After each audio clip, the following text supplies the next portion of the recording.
নমস্কাৰ Assam jobs কেকাৰ YouTube চেনেললৈ আপোনালোকক স্বাগতম জনাইছো। আমি এই চেনেলটোৰ যোগেৰে সকলো ধৰণৰ কম্পিটিটিভ এক্সাম বিশেষকৈ আগন্তুক আসাম গভৰ্ণমেণ্টৰ গ্ৰেড 3 আৰু গ্ৰেড 4 এক্সামৰ বাবে অতি গুৰুত্বপূৰ্ণ আসাম হিষ্ট্ৰী কুৱেশ্যন কেইটামান আপোনালোকৰ ওচৰলৈ লৈ আহিছো। আশা কৰিছো এই চেনেলটো আপোনালোকৰ এক্সাম প্ৰিপাৰেচনত বহুতখিনি সহায়ক হ'ব। আহক এতিয়া প্ৰশ্নখিনি চাওঁ। First question, by what name is Shukladhwaj known? শুক্লধ্বজক কি নামেৰে জনা যায়? ইয়াৰ এনচাৰটো হৈছে চিলাৰায়, অৰ্থাৎ শুক্লধ্বজক চিলাৰায় নামেৰে জনা যায়। Next question, on whose reign was the battle of Saraighat fought? শৰাইঘাটৰ ৰণ কাৰ দিনত হৈছিল? ইয়াৰ এনচাৰটো হৈছে চক্ৰধ্বজ সিংহ, অৰ্থাৎ শৰাইঘাটৰ ৰণ চক্ৰধ্বজ সিংহৰ দিনত হৈছিল। Next question, when did the Muslim first invade Assam? মুছলমানসকলে প্ৰথম অসম আক্ৰমণ কেতিয়া কৰিছিল? ইয়াৰ এনচাৰটো হৈছে 1206 চনত মুছলমানসকলে প্ৰথম অসম আক্ৰমণ কৰিছিল। নেক্সট কুৱেশ্যন, হু কেপচাৰ্ড চিলাৰায়?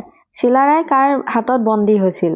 ইয়াৰ এনচাৰটো হৈছে চুলেইমান কৰৰাণী, অৰ্থাৎ চুলেইমান কৰৰাণীৰ হাতত চিলাৰায় বন্দী হৈছিল। Next question, when was the battle of Saraighat fought? কেতিয়া শৰাইঘাট যুদ্ধ হৈছিল?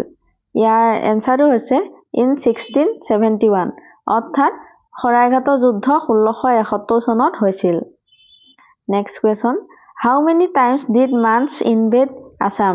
মানে কেইবাৰ অসম আক্ৰমণ কৰিছিল? ইয়াৰ এনচাৰটো হৈছে 3 টাইমছ, অৰ্থাৎ মানে 3বাৰকৈ অসম আক্ৰমণ কৰিছিল। Next question, who was the Assamese commander in the battle of Saraighat? Saraighat যুদ্ধত অসমীয়া সেনাপতি কোন আছিল? ইয়াৰ এনচাৰটো হৈছে লাচিত বৰফুকন। লাচিত বৰফুকন আছিল শৰাইঘাট যুদ্ধত অসমীয়াৰ সেনাপতি। Next question, where was the Kachari kingdom? Kachari ৰাজ্য ক'ত আছিল? ইয়াৰ এনচাৰটো হৈছে ফ্ৰম দিখৌ টু কলং, অৰ্থাৎ কছাৰী ৰাজ্য দিখৌৰ পৰা কলঙলৈকে আছিল। Next question, who was the first to write history in Assamese language? Assamese ভাষাত বুৰঞ্জী লিখোঁতা প্ৰথম কোন আছিল? ইয়াৰ এনচাৰটো হৈছে স্বৰ্গনাৰায়ণ। স্বৰ্গনাৰায়ণ হ'ল অসমীয়া ভাষাত বুৰঞ্জী লিখোঁতা প্ৰথম ব্যক্তি। Next question, where was Joymoti killed? জয়মতীক ক'ত হত্যা কৰা হৈছিল? ইয়াৰ এনচাৰটো হৈছে ইন জেৰেঙা ফিল্ড, অৰ্থাৎ জেৰেঙা পথাৰত জয়মতীক হত্যা কৰা হৈছিল। নেক্সট কুৱেশ্যন, হুজ ৱাইফ ৱাজ জয়মতী?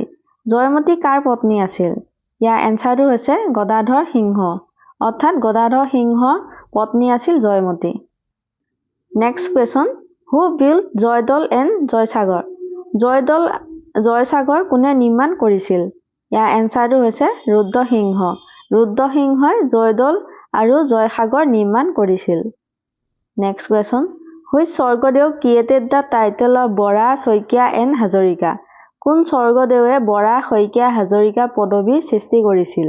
ইয়াৰ এনচাৰটো হৈছে চুতেনফা। চুতেনফাই বৰা, শইকীয়া, হাজৰিকা পদবীৰ সৃষ্টি কৰিছিল। Next question, during whose rule did Mirjumla also' occupy Garhgaon? কাৰ শাসনকালত মিৰ্জুমলাই গড়গাঁও অধিকাৰ কৰিছিল? ইয়াৰ এনচাৰটো হৈছে জয়ধ্বজ। জয়ধ্বজৰ দিনত মিৰ্জুমলাই গড়গাঁও অধিকাৰ কৰিছিল। Next question, during the reign of which king did the first Mirjumla war take place? কোন স্বৰ্গদেউৰ সময়ত প্ৰথম মোৱামৰীয়া যুদ্ধ হৈছিল? ইয়াৰ এনচাৰটো হৈছে ৰাজেশ্বৰ সিংহ, অৰ্থাৎ ৰাজেশ্বৰ সিংহ স্বৰ্গদেউৰ সময়ত প্ৰথম মোৱামৰীয়া যুদ্ধ হৈছিল। Next question, who build the Sukreswar temple in Guwahati? Guwahati Sukreswar মন্দিৰ কোনে নিৰ্মাণ কৰিছিল? ইয়াৰ এনচাৰটো হৈছে প্ৰমত্ত সিংহই। প্ৰমত্ত সিংহই শুক্লধ্বজ মন্দিৰ নিৰ্মাণ কৰিছিল। Next question, when and in which country was the Yandabo treaty held? Yandabo সন্ধি কেতিয়া আৰু কোনখন দেশত অনুষ্ঠিত হৈছিল? ইয়াৰ এনচাৰটো হৈছে 1826 ইন বাৰ্মা, অৰ্থাৎ 1826 চনত ব্ৰহ্মদেশত ইয়াণ্ডাবু সন্ধি হৈছিল। Next question, who was the Mughal commander at the battle of Saraighat? শৰাইঘাটৰ ৰণত মোগলৰ সেনাপতি কোন আছিল?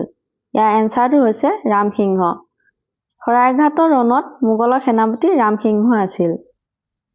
Next question who was the first Ahom Swargadeo প্ৰথম আহোম স্বৰ্গদেউ কোন আছিল ইয়াৰ এনচাৰটো হৈছে চুকাফা চুকাফা হ'ল প্ৰথম Ahom Swargadeo next question who was the last Ahom Swargadeo শেষ আহোম স্বৰ্গদেউ কোন আছিল ইয়াৰ এনচাৰটো হৈছে পুৰন্দৰ সিংহ হ'ল শেষ আহোম স্বৰ্গদেউ আজি ভিডিঅ'টোত এইকেইটাই প্ৰশ্ন আছিলে বাকি প্ৰশ্নখিনি আমি নেক্সট পাৰ্টত আলোচনা কৰিম আৰু নেক্সট ভিডিঅ' নটিফিকেশ্যন পাবলৈ আপোনালোকে চেনেলটো ছাবস্ক্ৰাইব কৰিব আৰু লগতে ভিডিঅ'টো লাইক কৰি দিব ওকে থেংক ইউ নেক্সট ভিডিঅ'ত আকৌ লগ পাম